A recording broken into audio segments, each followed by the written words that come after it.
Welcome. I'm E.G. Marshall. For this group of scouting irregulars who assemble here to explore the mysterious terrain of the imagination. I only regret, said Nathan Hale, that I have but one life to give for my country. But how did he know? How do any of us know? Who can say for certain how many times we are destined to live? This brief span, this tiny flicker, this feeble shout, can this be all? For all eternity? There must be more to it. Or is there? Our mystery drama, The Angels of Devil's Mountain, was written especially for the Mystery Theater by Sam Dan and stars Warren Stevens. It is sponsored in part by...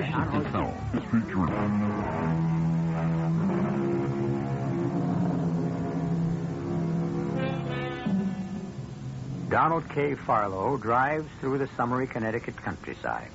Donald K. Farlow, at 41, is scarcely 5 pounds heavier than he was 20 years ago, when he was named All-Ivy League running back. Of course, he has some silver in his hair, which is neither as thick nor as luxuriant as it used to be. His chin seems somewhat heavier, but all in all, time has been kind. At this moment, Donald seems to have a problem. He feels a nagging little pain in the region of his heart. Nothing serious or unbearable, but it persists. And when Donald sees the sign that says motel, he decides to do the sensible thing. Do you have a reservation, Mr... Farlow? No, I don't. Well, it doesn't matter. Put you up anyhow. These days, nobody's turning away business. How long you plan on staying with us? Well, I don't know. I just don't know. Miss... That's Mrs. Collins. My husband, Harry, that is, my late husband, Harry, bought this place, and May I ask you something, Mrs. Collins? Why are you staring at me? Am I staring? Well, I probably am. The reason I ask is... That's so obvious. Oh, that bad, huh? Well, the minute you walked in through the front door and approached the desk, I was all set to say, hi, how you doing? The way you greet someone you know. Oh, do I look like someone you know? Oh, yes, definitely. Who? Well, I don't know. And yet, your face is so familiar. Well, I've never been in this area before. But could you be someone I might have seen on the TV? Oh, no. I mean, you're not a star or somebody in a commercial or something like that? No, nothing like that. Or a celebrity? Hardly. I've seen you. I know I've seen you. Well, it'll come to me sooner or later. We'll put you in room 124. That's just around to your right. You... Thank you. Are you okay, Miss Farlow? Yes, I'm all right. You look as if something's bothering you. No, I'm fine. Just fine.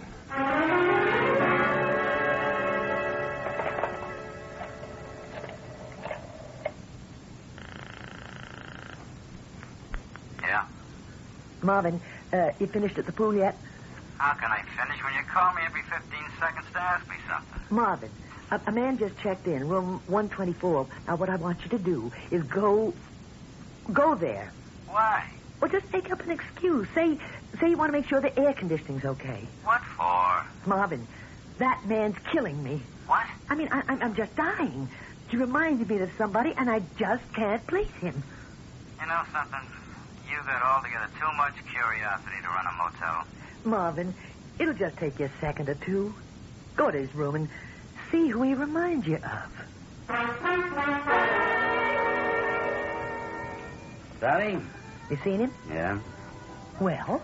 I tell you something, Daddy. That man is familiar. I mean, he's really familiar. Well, I know, but why? He's a spitting image of... Who?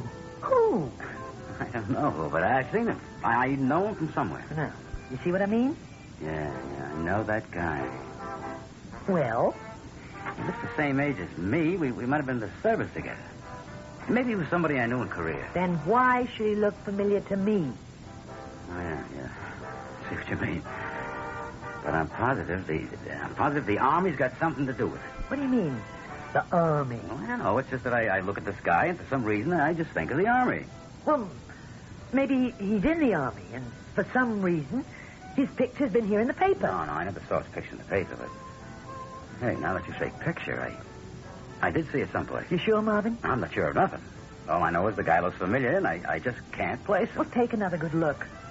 He's headed toward the desk now. Oh. Well, hello there, Mr. Farlow. Do you have a doctor nearby? Doctor?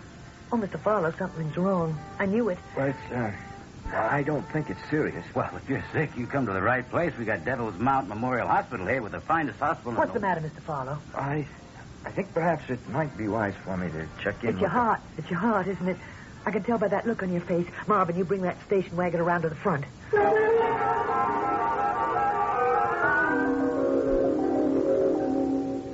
I'm happy to be able to tell you, Mr. Farlow, that we can find nothing, but absolutely nothing out of the way. Your cardiogram is completely normal. That's a relief. Pressure, respiration, heartbeat. We just aren't able to find anything. And yet you have this pain. Yes, doctor. That's why I stopped here, in this town. Mm-hmm. Originally, I was going to... Tell me, do you have any cardiac history? No, sir, not that I know of. And the pain? Describe the pain. Well, it doesn't seem to be the kind of pain that, well, I've been told to associate with a heart attack. Mm-hmm. Just more of a stabbing pain, as if I'd been stabbed. Doctor. Yes? Doctor, why are you staring at me? I wasn't aware that I was. You are? Why, you still are.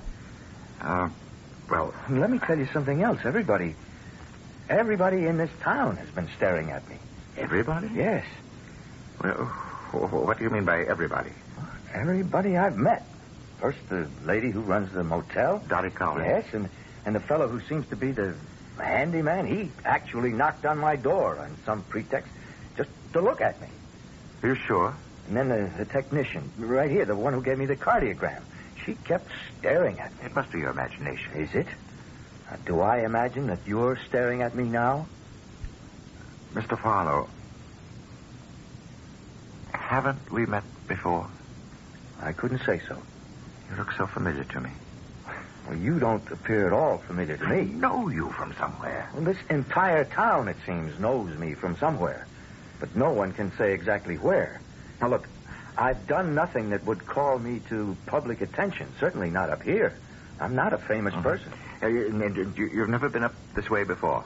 I've only been in the state of Connecticut twice. And each time was more than 20 years ago.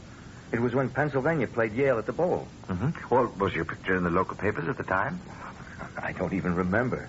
Now, are you telling me that people would recall a college football game of more than 2 decades ago in the face of a visiting player? No, Mr. Farlow, I'm only trying to create a basis of reality for what seems so mysterious. Well, and that little girl who took my cardiogram, she probably wasn't even born at the time. I know. Well, what's the difference whether or not I remind you of someone? Well, none, really. What does it all have to do with what's wrong with me? Nothing. Except, Mr. Farlow, we can't find anything at all that's wrong with you. Well, then, why do I have this pain in my heart? Your heart is absolutely sound. How can you say that? I have a pain here that increases. It seems to increase in severity. It just keeps getting worse. Look, Dr. Steinberg, you remember the elderly white-haired gentleman who examined you? As did Dr. Higgins, Dr. Summers. We can call in other specialists, but you won't find better men anywhere. And all of them say that you are normal. But something is wrong. I feel it. Why do I have this terrible pain in my heart? Suppose you answer this. Do you need a heart attack? What? I don't believe I heard that. Do I need a heart attack? Why would anyone need a heart attack? It might come in handy. Handy? Handy for what? A man will sometimes find himself in what might be described as an intolerable situation. He cannot face it. He cannot fight it, and yet it will not go away. And so he seeks the haven, the protection of a serious illness. Why do you tell this to me? Mr. Farlow, tell me, are you presently in some sort of intolerable situation? Doctor, I don't see that is any concern of yours. A physician cannot treat an isolated part of his patient. He must consider the health of the entire human being. And I can find no physical basis for your pain. I've never felt it before. I never even knew what it was to be sick. And then yesterday morning, I was driving along the highway. I passed the sign, the one that said, Welcome to Devil's Mountain. I remember because I asked myself, what kind of name is that, Devil's Mountain? And then there was this stab of pain, as if I'd been shot through the heart. And it just won't go away. Well, the only thing I can say for you to do right now is just rest. What is wrong with me, Doctor? I don't know. And what's wrong with all of you in this place? Why do you all stare at me as if I'm someone you know? You don't know me. None of you knows me. Mr. Fowler, could you give me the name of your doctor in Philadelphia? No. But a discussion with a medical man who knows of your practice. I don't have a doctor in Philadelphia or anywhere else. Well, surely you must have a I've doctor. never been sick a day in my life. You must have gone in for checkups. Why? I've always been in top shape. Oh, all right. Once again, I must ask you, Mr. Fowler, are you facing a desperate or even a serious problem? And what if I am? That could very well be what's causing the pain in your chest. My problem is that a company I've devoted my life to building up is now... Well, it's going to go under. Why? Why? Well, I'll tell you why. You can't fight City Hall. You can't fight government regulations. You can't fight the new contract demands. Tight money. You just can't do it, that's all. But nobody wants to understand that. Who doesn't want to understand that? Who? My partners, my son. Could that be why you suddenly developed this pain in your chest? To get out of a fight? But I don't have to justify what I do to anybody. But you've got to do something about this pain. And you will have to help. Try to relax and get some sleep.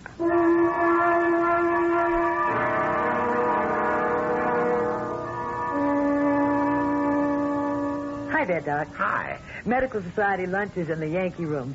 Try the bean soup. I will. Oh, by the by, that fellow we brought over to the hospital yesterday, Yes? he looked familiar to you, too? Yes, he certainly did. I just can't place him. Had me going all day and most of the night. But finally, I knew where I've seen him before. You did? Mm-hmm. You know what gave it away, finally? That pain in his chest. How could it? Think, Doc, think. Think of that pain. And then you'll know where you've seen him before. Uh-huh. Come on, Doc. Just think.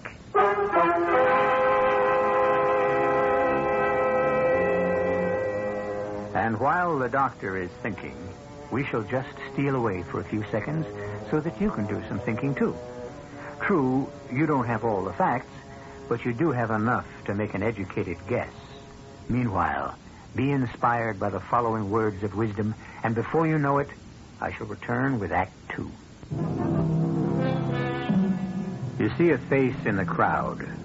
It's the face of no one you ever met, and yet you know that face.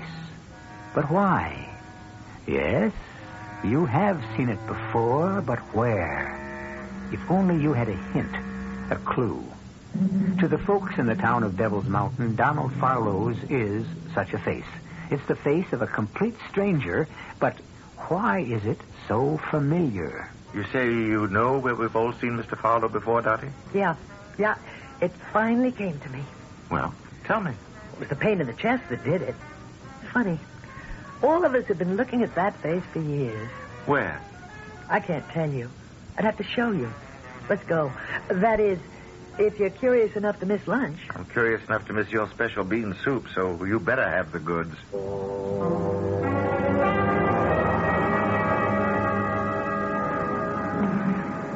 Well, Doc, we're here. Here? Right in here is where you'll find your answer. In the Devil's Mountain Revolutionary War Museum. Come on. Well?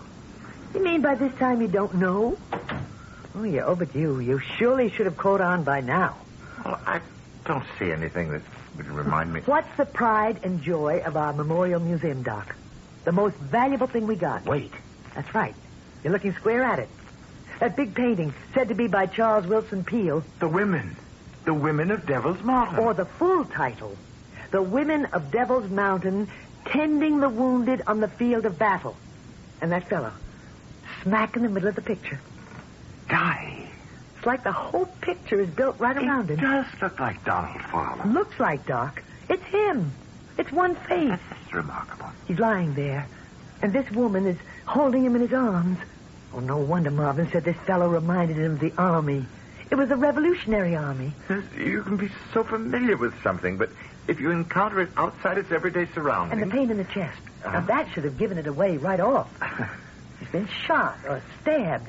See how his hand is pressed against his chest? Yes. And how the blood is trickling through the fingers? Resemblance, it's uncanny. Resemblance? Doc, it's the same face. Now, look at the hair. It's black, but with strands of gray in exactly the same places. Well, what? There's the same dimple on the chin. It could be coincidence. Doc, it's him. It can't be. Why not?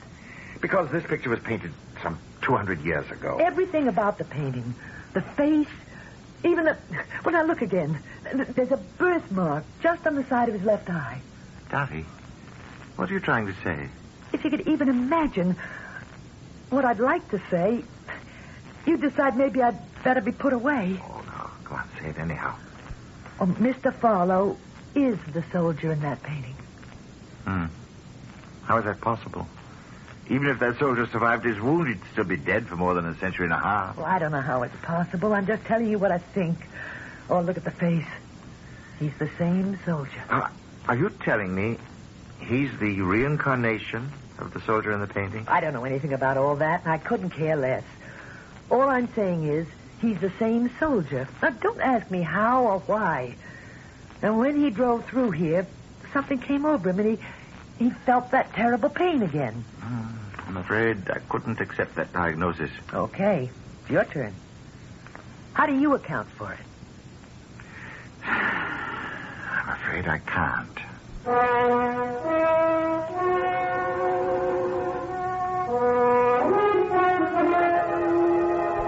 Hello there. Oh, it's Mrs... Dottie Collins. You remember me. I own the motel. Yes. Well, you're very kind. Well, I thought I'd drop around to see how you feel. Well, I'm afraid I don't feel any better. Oh, I'm sorry to hear that. What did the doctor say?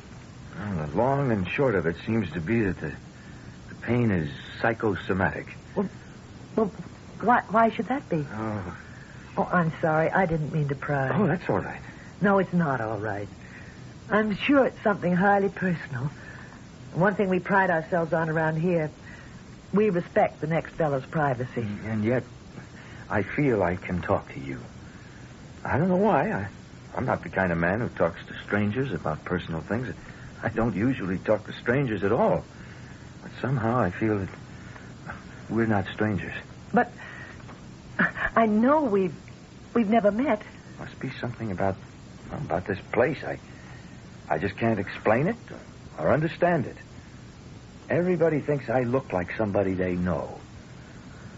I have this terrible pain that baffles the doctors. Well, no, it doesn't. They claim I've got it because I'm running away. What are you running away from? A fight. You don't look like that kind to me. Well, this is a fight I can't win. Why? Because I'm up against too much money, too much power. Besides, I don't have to fight. You see, I could sell out to this big company and take a job with them. That'd be the smartest thing I could do. Why? Well, my own future would be assured. I wouldn't have to worry about debts or loans. I could save the jobs of maybe 100 men in the long run. Besides, I wouldn't have to work so hard. Well, tell me what's wrong with all that. Well, nothing, really. Except that I could no longer call my soul my own. And that's why you've got this pain? Oh, there's a lot of medical jargon surrounding it, but I guess that's what it all boils down to. So how can you get rid of it? Well, the way I'm going, I'll never get rid of it because, well, I get used to it. After a while, I won't even notice it. So I intend to leave here this afternoon. Go home and sign the agreement. Of course, there could be another reason why it hurts. No. The doctors have just about ruled out everything that might... You remember everyone stared at you? As if we all thought we knew you? Yes, and I'd like to know why. Well, it's because we do know you. You what? Everyone in this town. We've known you all our lives. Are you sure you're not all crazy? Yes, I'm sure. All of us who were born here and went to school here. We met you for the very first time when we were little kids. I wish I knew what you were talking about. The hero of Devil's Mountain. Look, are you all right? Well, why do you ask? Why do I ask? Do you realize what you're saying? How could I be the hero of whatever it is? Well, I may sound a little bit crazy, but that's only because I'm saying... Okay, I admit it sounds strange, but I'm sane. I'm sound. Ask anyone in town about me. Just exactly what are you trying to tell me? Can you come with me? Can you leave here? Well, yes, but where are you going to... I want you to meet someone. Who? I want you to meet yourself.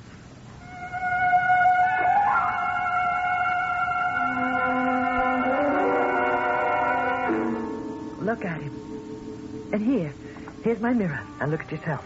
Look at your own face. Now what do you say? Well, it's you. The soldier in that painting is you. And the pain you feel is his pain. Your pain. All right. I can't prove it, but I don't have to prove it. The things we really know are all past proving anyhow. There couldn't be two faces like that in all the world, in all of eternity. You have to be the same. The women of Devil's Mountain. No, they're angels. They're the angels of Devil's Mountain. The angels? That's what I told Mr. Peel. Mr. Charles Wilson Peel. But I suppose he thought angels and devils couldn't go together. Mr. Farlow. Farlow? Who is Mr. Farlow? Oh, maybe you'd better sit down. They're angels. All of them are angels. You see? Yeah. See? Yeah, I see. Now, you just sit there on this bench. And, could I get you a glass of water? See? They've come out on the field. But the British artillery is still firing. And see how I've fallen. I've fallen in the fight. I took a bayonet through the chest. But this one, this angel, she knelt beside me and she held me in her arms. Mr. Farlow. I'm dying. No, don't say that. You'll be all right. But I don't regret it. It's so much better to die in battle than to die of shame. Oh, please, try to... I must tell this to someone. I must. Now listen to me. Listen, at first I said, no, never. Every day, someone else would march through the village. And it was always the same thing. Hey. Colonel Josiah Hepburn is organizing a trip of light cavalry to fight the British tyrants. All able-bodied men. Cavalry, artillery, infantry. Everybody wanted us to enlist, to volunteer. Mr. Farlow, I think I better get you back to the hospital. Hospital? Oh, no, you don't know what it's like in a hospital, ma'am. The dirt, the screams, the poor devils, how we die one by one. No, you just hold me, huh?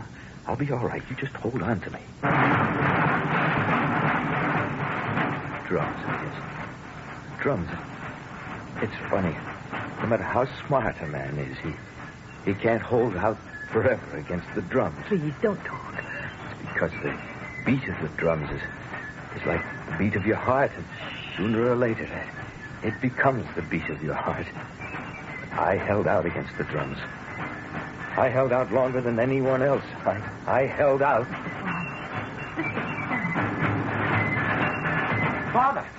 Father. Here I am, Jeb. I done it, Pa. I went and done it. I see the feather in your hat. I'm going to ride with Hepburn's cavalry. Oh, the British are right.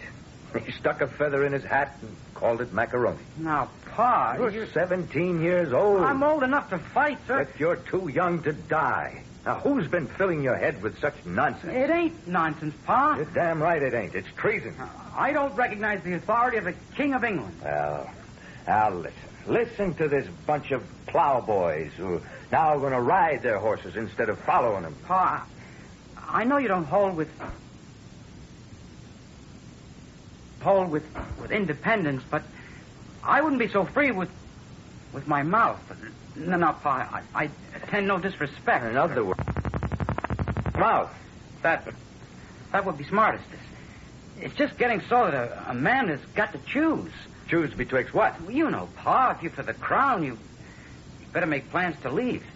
If you're for independence, you better enlist. That's the choice? Yes, sir. You got to choose one or the other. What do you say? What do I say? I say those words William Shakespeare said. I say the truest words ever spoken. A plague on both your houses.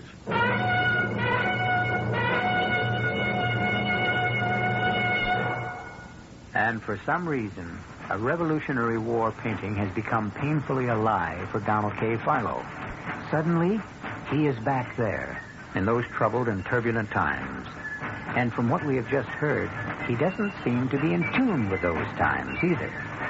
Well, the time has come for us to listen to some sage words of advice. And then I shall return with Act 3. The following businessmen who handle everything themselves. 10 phone calls, they've got 10 important letters out to any parts of the country. I think it makes your business more efficient. Well, what about the cost? For a few dollars, I can have the mailgram sent and a copy sent to me. The mailgram is definitely a value.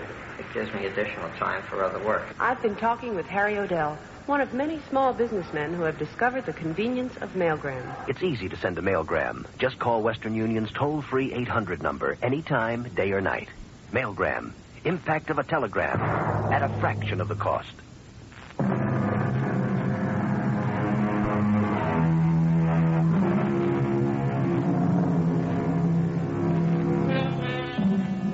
According to Mr. Henry David Thoreau, it is permissible for a man to march to the beat of his own drummer. However, this is never true during wartime. Then everyone must listen to one drummer only, and that is the drummer who sets the beat for the armed forces. Mr. Donald K. Philo has suddenly found himself back in our revolutionary struggle and completely at odds with the popular opinion of the day. Well, Pa, maybe you don't have to enlist. Maybe you're too old. I'm not too old, Jeb. I'm only 40. Well, what I'm trying to say is, Pa, nobody really has the right to expect you to join up. And so if I keep my mouth shut, maybe nobody will notice. Is that it? Well, yes, Pa. Well, I never kept my mouth shut in my whole life. I ain't going to start now either. Pa, you'd better do something. Are you threatening me, son? Has this revolutionary nonsense driven the Bible's teachings from your head? Honor thy father, remember? Pa, I'm only telling you the diplomatic thing to do. I'm too old to be a diplomat, Jeb. I'm riding off early in the morning with Hepburn's cavalry. Give me your blessing, sir. I can't. Huh? Oh, yes, I could hold my hands over your head and bless your mission. But it'd be a lie, because I don't believe in it. All right, Pa, I understand. I'll do the best I can without it.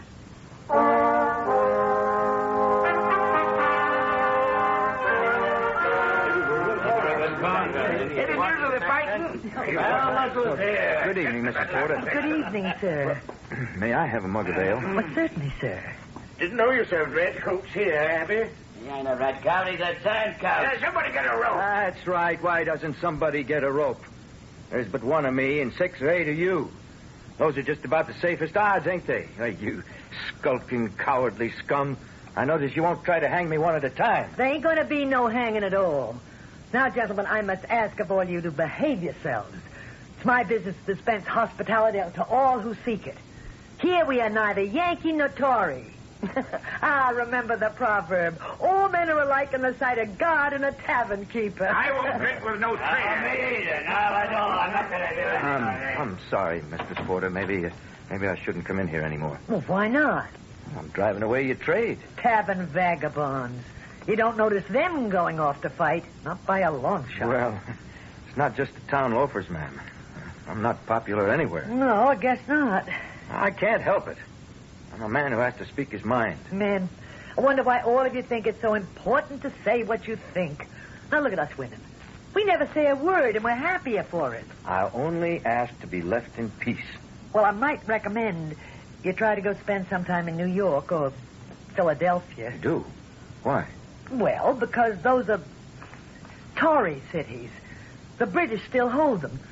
And your views would be more in keeping with the popular sentiments. I won't be driven away from my land. Now, speaking frankly, sir, do you know why you ain't been hung or jailed or tarred and feathered and ridden on a rail? Because of your son. Because of Jeb. Because he's a trooper with Hepburn's cavalry. Nobody wants to break that lad's heart. My son has caught the popular madness. Why do you call it madness? Because no better word describes it. This motley collection of country bumpkins. Yes, Mistress Porter, that's all we are. Provincials, rustics. That's how the British see us. We're a joke to them. Then they must be laughing with tears in their eyes. We bled them pretty bad at Breed's Hill up in Boston. And look what Ethan Allen and his boys have done. And our own Israel Putnam. Oh, but soon they'll begin to take us seriously. And then the ball will be over. Their invincible fleet will strangle us with a blockade. I must say, sir, you do take a dim view. I take a realistic view. And who needed this war? Hotheads in Boston? Slave owners in Virginia? Oh, now you know there's more to it than that. What more? We could have lived in peace. This nonsense about taxation without representation. The average person doesn't have the right to vote in Great Britain either. And what do we want to vote for anyhow? What does it matter what scoundrel has chosen to loot the public treasury and misgovern the country? It matters because we have the right to choose him and turn him out. I don't think it's a right worth dying for. It's the principle of the thing. Principles. My principle is to be let alone, to live in peace, not to provoke a war which cannot be won. Why do you insist we can't win? Because the odds are against us. Common sense is against us. Reality is against us. The overwhelming weight of men, money, ships, guns are all against us. I agree. Well, then why do you support this insane enterprise? I agree that the odds are against us, but I insist we can win. Why? Because we must. Even in the face of all... Yes, even in the face of all your overwhelming odds. And I should like to ask you, sir, why are you opposed to the cause of independence? I told you why.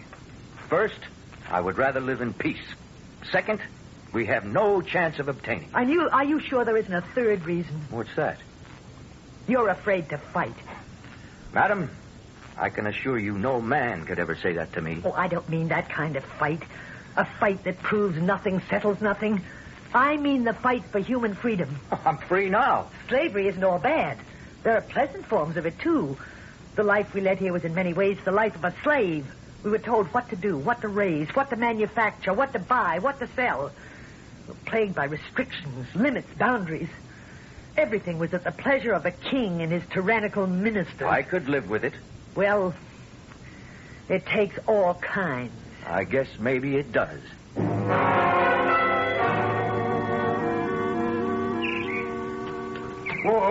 Whoa there. Good morning, Reverend. Morning. I see you're packed for a journey. That's so. Well, come in, rest a while. Have a bite. I can't. Have no time. See, the British are sending a raiding party all through the valley. Here? Our valley? Yeah. Do a little burning and killing. So most of the town's moving out, heading north to Boston. But why? Well, as they say, we're a hotbed of rebel sentiment here, and we're to be taught a lesson. I don't think you've got too much to worry about, though. Why? Why do you say that? Well, you're known as a supporter of the king. But I am not a supporter of the king. I don't support anyone in this madness. But even if that's so, you can't call what folk devoutly believe in madness. And you know how it is in time of war. You're not with us. You're against us. So, we are about to reap the whirlwind. Got to be moving on. To say, I don't think you're in any danger. They'll sweep through here like savages. They'll carry off all the livestock. They'll loot and they'll burn the houses and barns. But not yours. Timmons, my neighbor by the creek, and Sanderson over at the edge of the woods. They're off with Jeb, fighting with Jeb, down south with Hepburn's cavalry. I suppose those are the fortunes of war. These men are my neighbors. I could never face them again. They return to find the labor of a lifetime destroyed, while everything that belongs to me still flourishes. I could never face my own son. It's too late now. They outnumber us, you know. They've always outnumbered us. Reverend, the village of Devil's Mountain will fight.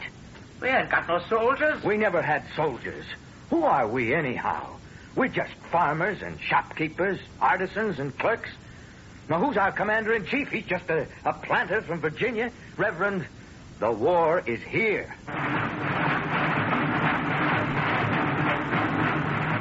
The charade. Well, then run. Run like rats. Leave your homes and and your farms to be gutted, looted, burned to the ground.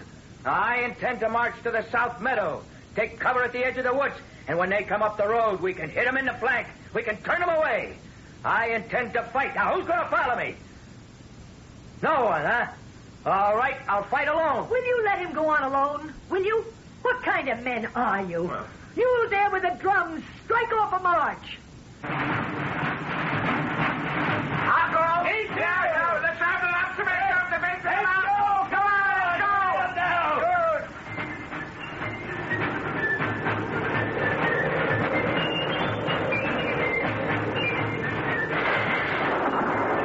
That's it, lads. Keep it up. We got him on the run. Keep it up. Oh, no. Oh, no. Oh, no. Oh, Parson, Don't try to talk. Oh, one of them turned suddenly. Caught me with his bayonet. Here, Parson. Let me hold him. What are you ladies doing here? There are wounded men, Reverend. But the British may attack again. Reverend, don't let the men disperse. Form them up again. Right, I will. And see that they have enough ammunition. I'll try. Don't try to talk. You'll be all right. I'll try to stop the bleeding. Now, just lie still. Who are you? You know who I am. You must be an angel. It hurts, doesn't it? Oh, it's all right. You must be an angel. What's an angel doing on Devil's Mountain? I'm not afraid to die. You won't die. Better to die this way. The other way, I could have stayed home and I'd have died of shame. You won't die.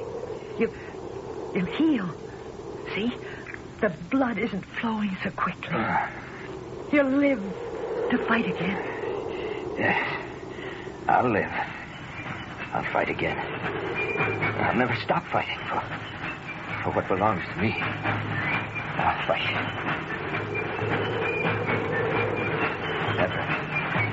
Never stop fighting. Whatever they have lined up against you, never stop fighting. They won't take away my factory. It's mine. It belongs to me.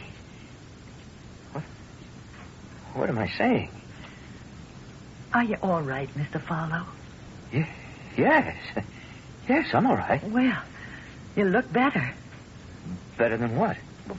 Better than you did before. Excuse me, ma'am. What am I doing here? Well, you weren't feeling so good. I wasn't? And you stopped off at the Devil's Mountain Motel. How does it happen? I can't remember any of this. Well, you had a bad pain in your heart. I don't think I've ever had a bad pain in my life. The doctor would call it empathy, I think. Empathy? For whom? Well, that wounded soldier in the painting. Hey, you know, I do think there's a slight resemblance. Well, I guess I've been working too hard. Huh? I've been quite worried. What I did was, well, I must have been tired. I stopped at the motel and just passed out. Are you sure you're all right now? Oh, yes, positive. I have to get back home at once. I've got a lot to do. Funny.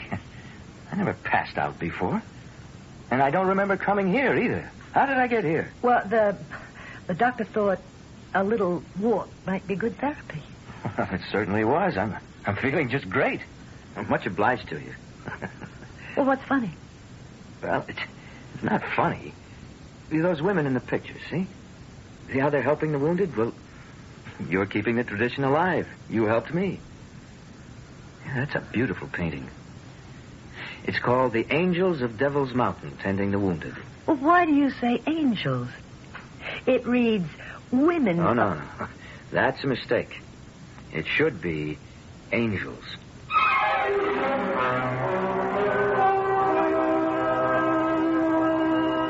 And he ought to know. Did he recover as the Revolutionary soldier and marry Mistress Porter? We don't know. We don't even know if he married Dottie. All we know is the tale we told you. You notice, both ladies were innkeepers. Or were they the same lady? Nothing should stop you from providing a romantic ending if you think you want one.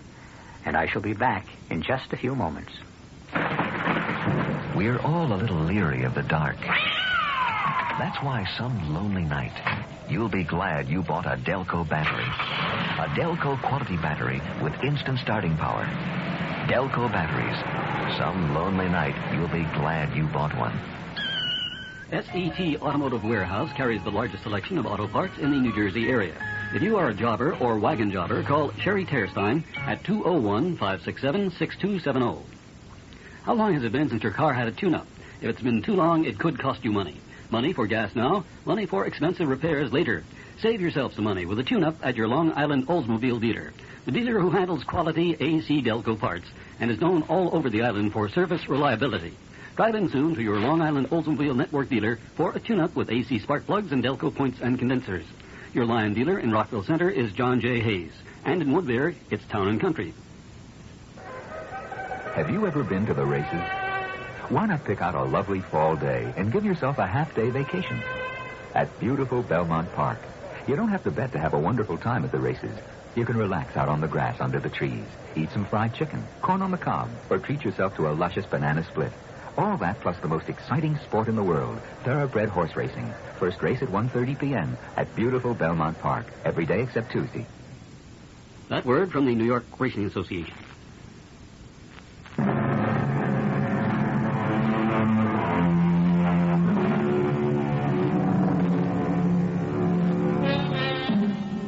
We're celebrating the bicentennial of our great country.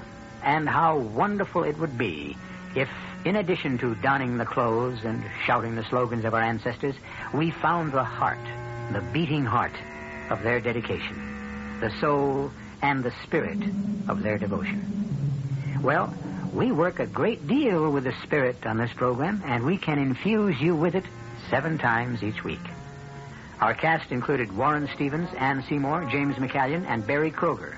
The entire production was under the direction of Hyman Brown. Radio Mystery Theater was sponsored in part by Buick Motor Division and Anheuser-Busch Incorporated, brewers of Budweiser. This is E.G. Marshall inviting you to return to our Mystery Theater for another adventure in the macabre. Until next time, pleasant dreams.